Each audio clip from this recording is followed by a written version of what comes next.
सर्दियों की ठंडी सुबह थी। आसमान हल्का धुंध से भरा हुआ था और खेतों पर ओस की बूंदें मोती सी चमक रही थीं। स्टेशन पर गाड़ी रुकी और उसमें से दो बच्चे उतरे, पहला लड़का आरव और दूसरी लड़की नेहा।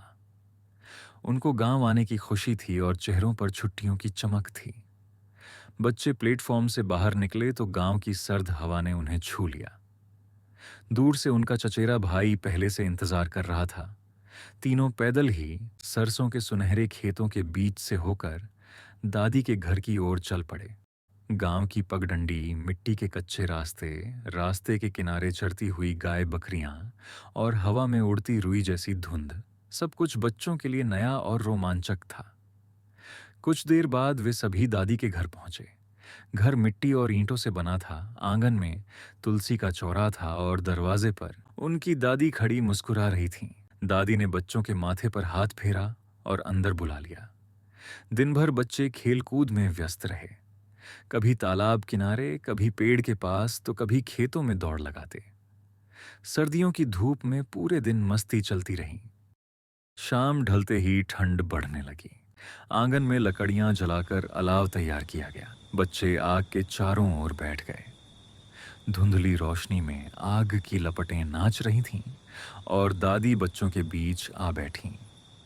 दादी ने मुस्कुराते हुए कहा, बच्चों, अब मैं तुम्हें 3 कहानियां सुनाऊंगी। इनमें से हर कहानी तुम्हें जीवन की एक सीख देगी। बहुत समय पहले की बात है। एक छोटे से कस्बे में शंकर नाम का मजदूर रहता था। वह रोज मेहनत करके सेठ की दुकान पर काम करता था। दुकान में अनाज के बोरे, तौलने के बाट और गहनों की अलमारी रखी रहती।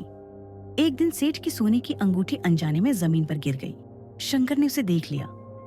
उसके मन में एक पल के लिए विचार आया, अगर यह अंगूठी मैं रख लूं तो मेरी गरीबी दूर हो जाएगी। लेकिन अगले ही क्षण उसने सोचा, अगर मैंने बेईमानी की तो मेरी आत्मा मुझे कभी माफ नहीं करेगी। उसने अंगूठी उठाई और सेठ को लौटा दी। पहले तो सेठ गुस्से से बोला, तूने अंगूठी देखी, फिर क्यों देर की लौटाने में? शंकर ने झुककर कहा, मालिक, मैं सोच रहा था कि ईमानदारी ही सबसे बड़ा धन है, इसलिए आपको ही लौटाना सही समझा। सेठ उसकी सच्चाई से प्रभावित हुआ और उसी दिन से शंकर को बड़ा काम और सम्मान देने लगा। दादी की आवाज बच्चों के कानों में गूंजती है। बच्चों, सच्चाई का फल देर से मिलता है, लेकिन जब मिलता है तो बहुत मीठा होता है। दादी की दूसरी कहानी, दोस्त की असली पहचान। एक गांव में 2 दोस्त रहते थे, अर्जुन और विक्रम। दोनों हर काम साथ करते थे। एक बार वे दोनों शहर की ओर जा रहे थे। रास्ता एक जंगल से होकर गुजरता था। अचानक उन्हें भालू का आभास हुआ। डर के मारे अर्जुन तुरंत पास के पेड़ पर चढ़ गया, लेकिन विक्रम वहीं नीचे खड़ा रह गया क्योंकि उसे चढ़ना नहीं आता था। भालू दूर से गुजरा और जाते जाते उसने देखा कि विक्रम जमीन पर लेटा है। वह सोचने लगा कि यह तो मरा हुआ है। वह बिना छुए आगे बढ़ गया। कुछ देर बाद अर्जुन पेड़ से उतरा और मुस्कुराकर बोला, भालू ने तुम्हारे कान में क्या कहा? विक्रम ने गंभीर स्वर में उत्तर दिया। उसने कहा, सच्चा दोस्त वही है जो मुसीबत में भी साथ न छोड़े। पेड़ पर चढ़कर मुझे अकेला छोड़ देने वाला दोस्त असली नहीं हो सकता। दादी ने आग की लपटों की ओर देखते हुए कहा, मुसीबत में जो तुम्हारा साथ दे वही सच्चा दोस्त कहलाता है। बच्चे धीरे धीरे उन्हींदे हो गए। आग की लपटें धीमी हो चुकी थीं। आसमान में तारे चमक रहे थे और ठंडी हवा चल रही थी।